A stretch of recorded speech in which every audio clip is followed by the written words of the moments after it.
When the team told me that we are going to be visiting this patient, I was thinking about how am I going to make this connection with this patient. He was very reclusive, he was very shy, he did not want to meet anybody, talk to anybody, because initially he was a very good looking boy, and after his chemotherapy he lost all his hair, so there was this body image problem and he didn't want to be seen that way by others. As you treat a lot of cancer patients, you realize that a lot of them cannot be cured, but there are a lot of symptoms that we still need to control, and we need to give them that quality of life for whatever remaining days they had. And this is what palliative medicine is all about. My friend Rachel died in 2005. With that, I started thinking about how do children die when they have no means. The ward that I went through was filled with children who are just screaming in pain. And when I turn around to the doctor and say, why are the children screaming in pain? And she said, well, that's because they have no painkillers. Painkillers cost a lot of money, often about $10 for one shot. And that, I think, started me thinking, if we could eat for $10 a meal, then why can't we actually make that available to children? Sebelumnya saya bekerja di suatu unit intensif, dan dari situ saya menyadarin ternyata ada hal-hal yang perlu kita ketahuan bahwa kematian itu ada. Dan itu kadang-kadang di lapangan seperti itu kita sebagai seorang perawat ada suatu hati mengatakan ini kayaknya nggak mungkin karena anak ini secara perjalanan penyakitnya tidak bisa disembuhkan. Tapi kenapa masih diusahakan buat sembuh dan diusahakan buat hidup? Anaknya udah capek. When we started in Jakarta, there was only one palliative care doctor trained. As an ex-banker, I thought it was going to be easy. I thought, how difficult could it be? It was only when I started on the ground hiring our first team of nurses that I realized, holy cow, they don't know what palliative care is, and neither do I. I don't know how to teach. So when we realized that that was non-existent in Indonesia, I circled back and spoke to the doctors here and say help. And they then mentioned SIF.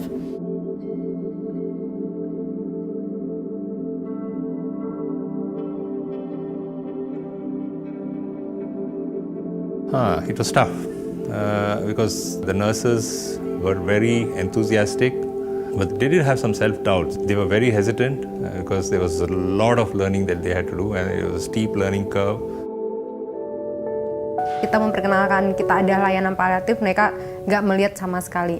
Tapi dengan adanya SCF dan pelajaran dari 4 tahun berjalan, kita lebih pede lagi buat meluaskan paliatif dan menyuarakan paliatif di sini.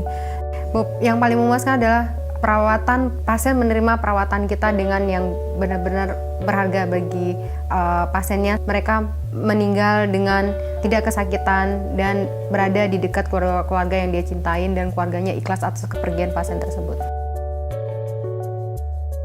When I asked Raju what was his wish, what did he wish to accomplish in the time that he had? He wants to make his parents happy.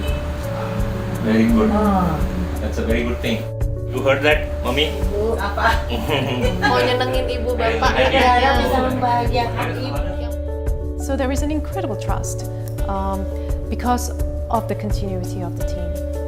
So the SIF training actually brought credibility, that medical credibility to us. So that's been the joy of seeing this team evolve, develop, and grow into a very, very confident team, which has gained so much respect, not only among the patients that they deal with, but in Jakarta, among hospitals.